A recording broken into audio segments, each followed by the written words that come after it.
let us now study reflection on the basis of Huygens theory. Reflection के लिए हम लोग के पास मिरर होना चाहिए, तो ये मैंने नीचे बनाया है mirror. This is the mirror and we have light incident on the mirror. ये जो a डैश b डैश है, this is the plane wave front जो कि मिरर को हिट करेगा. जो मैंने रेड कलर में बनाया है दैट इज इंसिडेंट लाइट का plane wave front.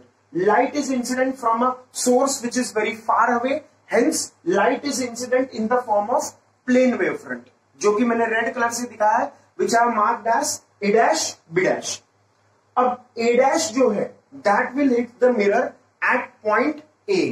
A dash will hit the mirror at point A in some time t. मान लो कुछ तो टाइम t लगा उसको पहुंचने के लिए. a dash ने हिट किया t टाइम में A पहुंच के ऑन द मिरर. उस टाइम कैपिटल टी में बी डैश हिट करेगा इधर पॉइंट बी पे. क्योंकि बी डैश का डिस्टेंस मिरर से ज्यादा है, इसीलिए बी डैश पहुंचेगा उस टाइम टी में पॉइंट बी पे. In time capital T A dash hits the mirror at point A and B dash reaches point B which is still not at the mirror. ये बी पॉइंट मिरर पे नहीं. Now B mirror तक नहीं पहुंचा है. B का जो race है वो मिरर तक नहीं पहुंचा है, उसको कुछ तो टाइम लगेगा.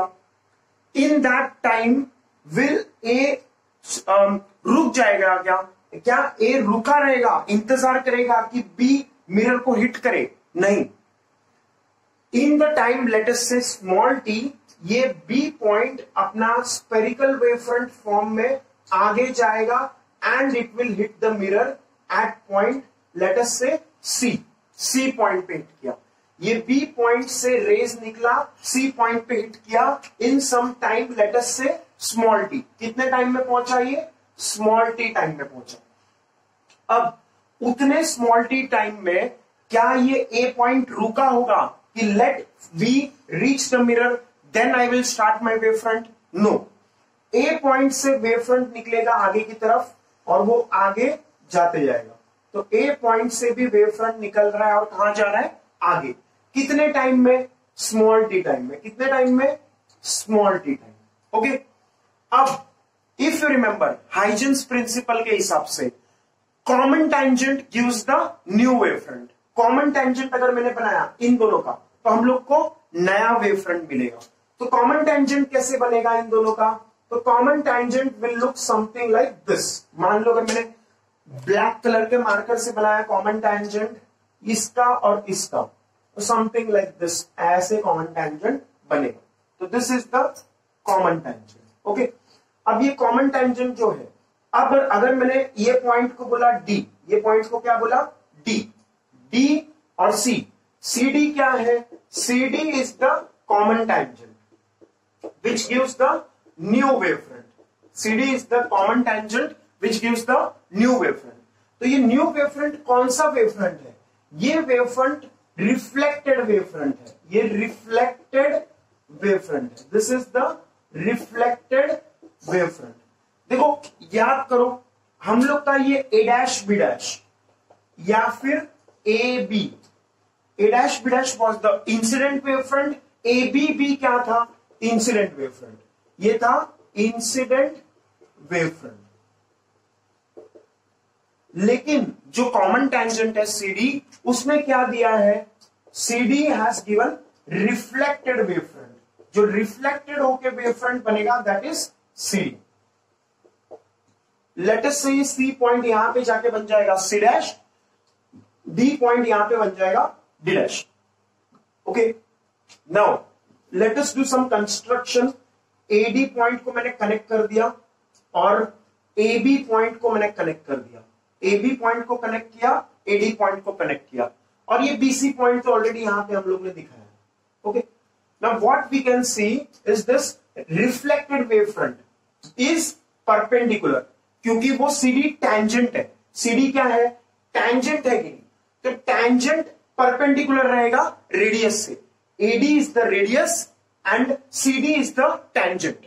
CD tangent है, AD रेडियस है, इसीलिए ये AD परपेंडिकुलर टू CD होगा। वैसे ही we can say this angle B in triangle ABC is also 90 degree. So let me draw this triangle in bigger way. थोड़ा सा बड़ा जूम इन करके हम लोग बनाते हैं। ये है पॉइंट A, ये है पॉइंट C, और हम लोग के पास है यहां पे ऐसा कंस्ट्रक्शन है, ऐसा लाइक दिस, और यहां पे हम लोग के पास दूसरा भी है ऐसा सेम। तो we have a construction like this. तो यहां पे 90 डिग्रीज, यहां पे भी हमारे पास 90 degree. This is point B, this is point D। Okay, so you can view this figure carefully. ADC, triangle ADC, ABC, triangle ABC। Okay, अब A से D पहुंचना है। लेट अस से यहां पे तो एक ही मीडियम में रिफ्लेक्ट हो रहा है। इंसिडेंट रे जिस मीडियम में है उसी मीडियम में रिफ्लेक्टेड वेव भी है। तो वेलोसिटी मान लो मैंने मान लिया इस मीडियम का v। Suppose this is air, और एयर में मैंने वेलोसिटी ऑफ लाइट माना v। तो ये AD डिस्टेंस कितना होगा? AD distance will be velocity into time. Similarly BC distance कितना होगा? Velocity into time. तो BC डिस्टेंस का वैल्यू है velocity into time, AD distance का वैल्यू है velocity into time. Both are equal distance. जितना AD का वैल्यू है उतना ही BC का वैल्यू है। सो if we consider triangle ADC and triangle ABC, they are congruent. Triangle ADC and triangle अगर ऐसे बोलते हम लोग तो ज्यादा अच्छा रहेगा CBA, ये दोनों कॉन्ग्रुएंट है। क्यों? क्योंकि देखो ये एंगल दोनों में सेम है। In this triangle angle D, ये दोनों कॉन्ग्रुएंट है ट्रायंगल। क्यों? क्योंकि angle D is equal to angle B which is 90। Then AC is equal to common side. Common side है दोनों में, AC इसमें भी कॉमन साइड है, AC इसमें भी कॉमन साइड है। And third thing, AD is equal to BC, क्योंकि AD और BC दोनों का वैल्यू क्या है? V into T। AD और BC इक्वल है। तो we have three things which are congruent in a triangle, they are equal, hence we can say these two triangles are congruent. अब अगर ये कॉन्ग्रुएंट है तो थोड़ा सोचो, ये जो एंगल हम लोग बनाए यहां पे, अगर मैंने यहां पे A पॉइंट से नॉर्मल बनाया तो this is incident ray A dash A is the incident ray and this is the normal. तो ये एंगल कितना होगा? Angle of incidence. ओके, अब ये एंगल ऑफ इंसिडेंस है तो व्हाट कैन वी से इन दिस ट्रायंगल? अगर ये I है तो ये कितना होगा? If I consider this angle, let us say angle between two lines is angle between their perpendiculars. ऐसा हमारे पास थ्योरम है। What is the theorem? Theorem हमारे पास है angle between two lines, angle between two lines is equal to angle between their perpendiculars, angle between their perpendiculars. तो ये हम लोग के पास थ्योरम है, मैथ्स में होता है, angle between two lines is angle between their perpendiculars, ऐसा थ्योरम है। तो ये थ्योरम हम लोग यहां पे यूज करते हैं। तो what is the angle between this रे एंड नॉर्मल? I। तो इसके परपेंडिकुलर हमारे पास ये लाइन है, नॉर्मल के परपेंडिकुलर AC लाइन है, और इस रेड वाला लाइन A डैश A के परपेंडिकुलर हमारे पास कौन सा लाइन है? AB लाइन है।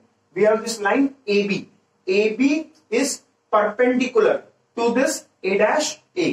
ओके, तो इसीलिए हम लोग क्या बोल सकते हैं? Angle between two lines, this line and this line is angle between the perpendiculars, मतलब AB एंड दिस। तो ये एंगल हम लोग का कितना होगा? I। तो ये एंगल हम लोग ने मार्क किया I। Okay, angle between two lines is angle between the perpendiculars वाला थ्योरम से ये एंगल कितना है? I। ओके, तो ये एंगल कितना होगा? I। Okay, similarly if I make a normal at C point पे मैंने नॉर्मल बनाया तो ये एंगल कितना होगा? Angle of reflection. This is reflected ray, तो ये एंगल ऑफ रिफ्रैक्शन होगा। अब angle between two lines is angle between that perpendiculars, फिर से लगाया तो इस लाइन के परपेंडिकुलर हम लोग के पास ये CD लाइन है, और इस नॉर्मल के परपेंडिकुलर हमारे पास ये है। तो ये एंगल कितना है? Angle of reflection. तो ये क्या है? Angle of reflection. Because this two triangles are congruent, okay, because this two triangles are congruent, triangle ADC and triangle CBA, therefore we can say angle of incidence is equal to angle of reflection. Hence we will write angle of incidence is equal to angle of reflection. तो यही तो है हमारा law of reflection. So this is law of reflection which we have proved by using Huygens theory. Huygens theory से हम लोग ने law of reflection prove कर दिया. पहले हम लोग ने law of refraction prove किया by Huygens theory. Now we have proved law of reflection by Huygens theory by constructing incident wavefront and reflected wavefront.